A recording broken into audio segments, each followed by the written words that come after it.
Hey, Iquus here, and I'm going to do an in-depth breakdown on how I play Act 1 in the Gauntlet as a Marauder. So what I've done here, by the way, is I've joined a practice league. If you're curious, it's this one, PL20838. Someone just posted on the forum. I signed up. Um, it's not perfect because it's not going to be able to have the Gauntlet mods that are coming up because those aren't available for private leagues yet. The 100% increased damage isn't a thing. I'm simulating it as best I can. I've said if I see my health go below this point, I'm just going to consider the character dead. Because we are taking, sorry, not that point, this point. Because we're going to be taking about 60% more damage in the actual gauntlet. So I haven't gotten any close. I think the furthest dip I've seen is here, is what I was meaning to say when I was talking about that level. Anyway, that's how I'm simulating it. So this league just has 20% increased monster damage, speed, projectiles. So it's not a perfect simulation, but it's relatively decent. And there's a lot of these if you go to the forum. There's just a private league specific thing. If you go in here. Okay, so we have that. So what I do is I actually play all of Act 1 with split arrow for the Marauder. And what I do is as soon as I kill Hillock, I go back, I log out, I create another character, a ranger, kill Hillock with that, and then I get the reward for Hillock, and I choose split arrow, and then I drop off everything in the ranger's inventory and everything into the stash tab. And then with the Marauder, then I pick everything up. So there's a bow that the ranger starts with. There's a split arrow and there's burning arrow. Burning arrow is just the first thing they get. So I keep the burning arrow for single target and I use the split arrow for clear.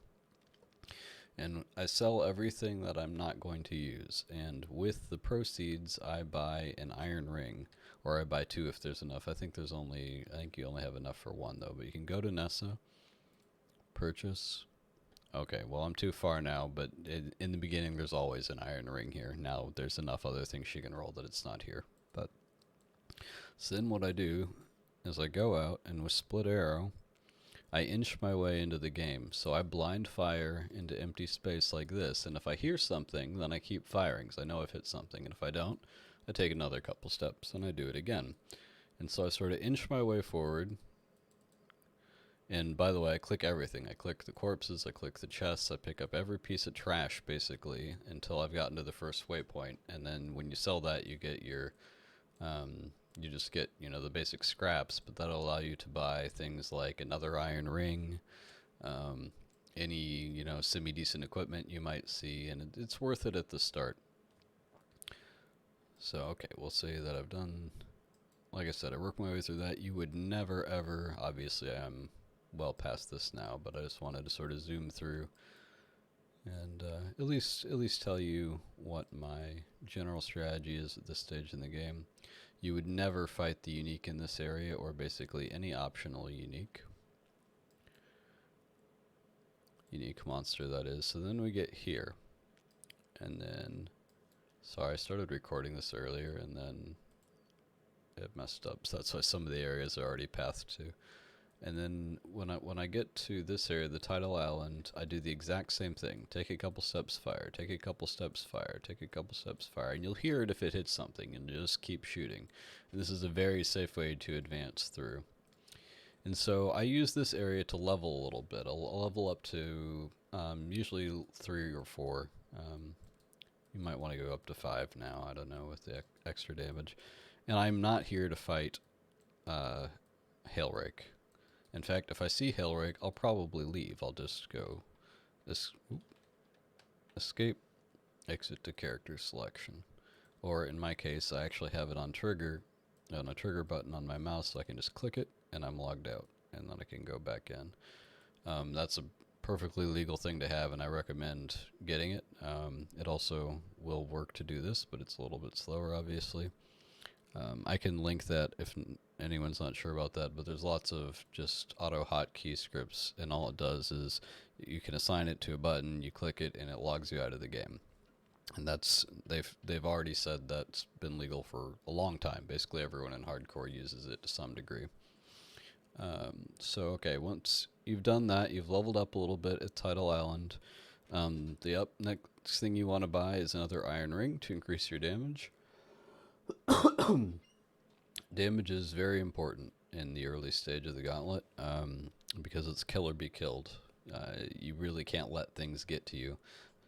I would say with the 40% haste that everything has on it for this Gauntlet, you're going to want to probably stand your ground and shoot when things rush you, unless it's like a tough looking magic pack or it's a tough rare or something, and if they're coming right at you and they're that fast, you probably just want to log out, to be honest. That's probably what you want to do, at least in this first section. Once you get a movement skill and a decoy totem, which will be in Mudflats Act 4, then you can just throw that stuff out and you'll be fine. But just for the first couple little bits here, if you're getting rushed down and you're not killing them fast enough, you tell you're not killing them fast enough, just log. That's fine. Come back, do it again. There's no problem doing that. Okay, so you've leveled up a little bit. You're going to do the exact same thing in the mudflats. Just work your way in, shoot. There will be little exclamation points on the thing where the nodes are. Obviously, I've already done that, so it's not relevant. If you see the unique row around, just avoid it. Go ahead and log out. I would say don't risk anything. And then once you've got the 3 little things, I would not recommend farming here just because that unique is just wandering around somewhere. So you'll go in. I don't really need to tell you what the opening act of this game is like, but that's the unique, by the way, so look out for this guy when you're first doing it. So then when you come in, you'll go to the Submarine Passage. Now, I play this a little bit differently than other people recommend. So, I mean, do what's most comfortable for you, but what I actually do is some people like to, they like to level up here. I don't really like to do that. The little flowy water guys, if you get a magic pack of those, it hits you with cold and then you freeze, and I think you can get sort of in trouble. Other people find the ledge much more deadly, but I don't. So what I do is I go through that area to the ledge and then just repeat the strategy that I've been telling. Step, step, bang, step, step, bang, step, step, bang. And the only thing you need to be aware of is these guys will sometimes jump off the side of the cliff, so then be ready to jump back. Oh, sorry, when you clear the mudflats, pick up dash for your movement skill and pick up decoy totem. You may need to get like literally 2 points of dexterity. You're going to need that for the arrow skill as well. You'll go from 14 to 16 dexterity, and then you'll be able to keep using split arrow. And this, by the way, it isn't very much damage. That's why it's I'm calling it a clear skill. But that's okay, especially this gauntlet. You don't need very much damage because the only thing that has the increased life is the unique monsters. So this is even a better technique than usual, and I was using it even before. The other thing you'll pick up is the War Banner, which just does a little... Apologies for all this coughing. I do have COVID, so I'm not going to try and keep re-recording and avoiding it because it's just going to keep happening. So you're going to pick up that for a little bit more damage. I should show you another way to get more damage. The other upgrade you're going to get as soon as you can is just getting a quiver from somewhere. Mr. Tarkley will usually have one for sale somewhere. I say that, and of course he doesn't. But there will often be one here. Once you get to level 9, you'll have access to longbows, and that's a huge upgrade over the original crude bow. And that's usually the first time that I do the Rustic Sash recipe. So the Rustic Sash recipe, if you don't know, you take a bow, just a normal bow, and you take a Rustic Sash. The higher rarity, the better. The higher rarity, the better modifier it will give you.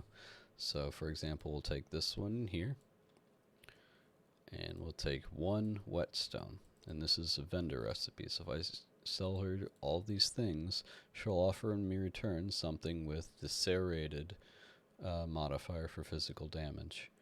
And so That's what this is. It's a range, so it could be up to 64. Mine was 59, and then I crafted some cold resistance on it from Mervale. Actually, I think it might have just came with the augment or something. But anyway, so that's the way you get your bow, and this is going to be a perfectly acceptable bow to clear Act 1 with. Not going to do it now because I don't need to, but that's how that recipe works. That also will work with one-handed and two-handed weapons and anything you need for physical as well, which is actually what I'm about to switch to. For Act 2, I'm going to be on Ground Slam, and I've had Ground Slam leveling just in the back with... Oop, I don't know why I pulled that out. I guess I was about to do the switch, and then I remembered to record. But you just have a few things leveling there in the background. A steel skin, you'd rather have it on here, but I didn't have the red socket for it at the moment. The other thing to think about in this specific gauntlet is that the league mechanic is really good. This will help you gear so much. I used it for a lot of this stuff.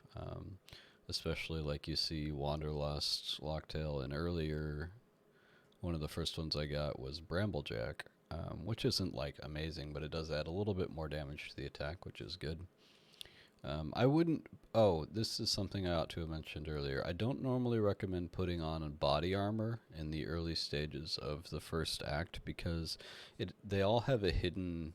They have a hidden modifier on them, believe it or not, that slows you down a little bit. I think it's just 3%, but even just that little bit of slow can make the difference in being able to dodge a projectile. And honestly, if you get hit in the early stage, you're probably just going down if it's a hard enough hit. So you'd rather be able to go quickly. But once I got these Wanderlust shoes, 20% increased movement speed, okay, well now we can take on the 3% movement speed penalty. We have that more than covered by the shoes. And I got all three of these, by the way, by using the Berserker Arch Nemesis thing. And this isn't as dangerous as it might sound. It might sound like it could be a thing. Oh no, you're going to do a league mechanic and you're going to do it as much as possible, which is what I did. I did Berserker, and then I did, 2 more Arch Nemesis monsters after that. And it's really just not that dangerous. The reason that it's not is that you sort of pick your targets at the beginning. So like zombies are way too slow to bother you, even with haste. Skeletons are too slow to bother you with haste.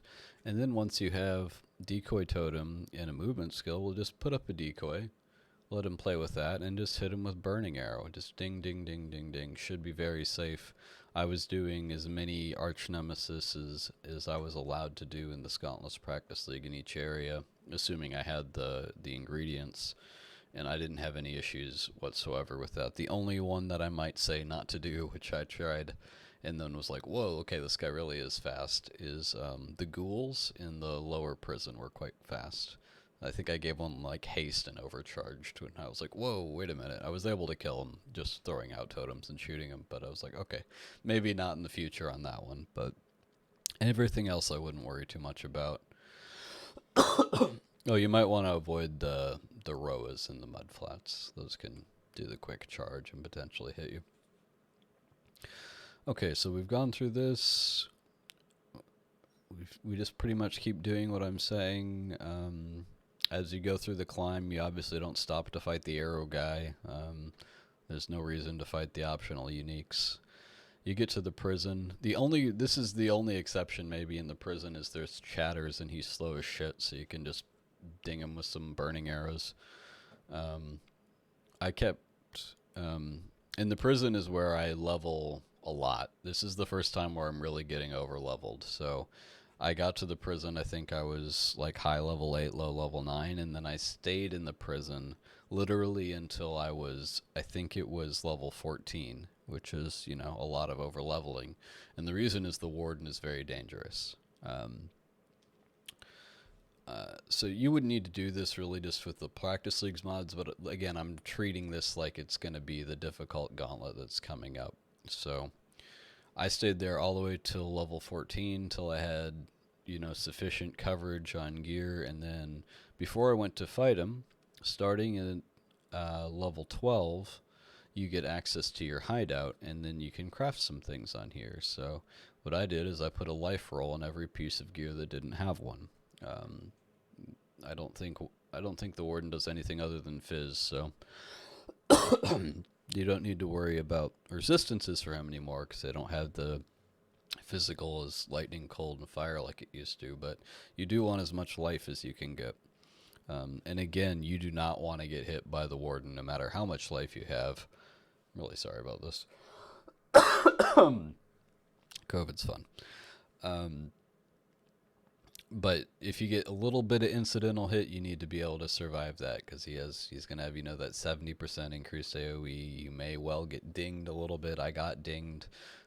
Took me down to about there, I think. And that was when I had 630 life at the time after putting a life roll on everything. So the two things you're prioritizing up into the warden are life rolls and flat damage on anything. So basically all of my gear has, this one has increased attack speed, which is useful in a life roll, but I was going for, stuff that gave me flat damage and life. What I mean by flat is like plus 1 to 5 as opposed to plus a percentage. I think that's it for Act 1. Nothing else is too difficult. Merveil's not nearly as difficult as the Warden. The only thing you need to do is make sure you have decent cold res. I got mine almost capped, 73%. Just go back to the crafting bench. Make sure you get enough cold res there. I'm sort of halfway looking out for it on gear. Oh, tree-wise, what I do is I come up here first to this node, Born to Fight. And then I come down and I grab this stuff. This flat 150 armor, which is then obviously scaled by all the other armor nodes you already have. Makes you pretty resilient to physical hits. We're not here for the +1 to all max res yet. It's not relevant. We're not going to have that level of res on our gear unless you're really going for it. I'm not going here next, by the way. I took this because I needed the dexterity. Next I'll come up here. Take this, especially this, to get the res.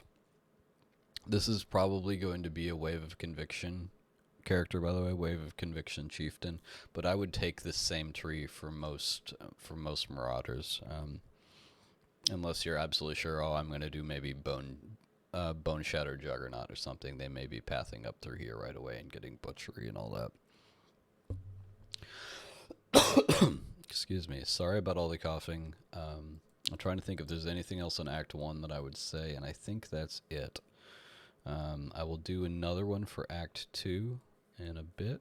I want to play through it first and jog my memory, make sure I'm not going to forget anything, but Act 1.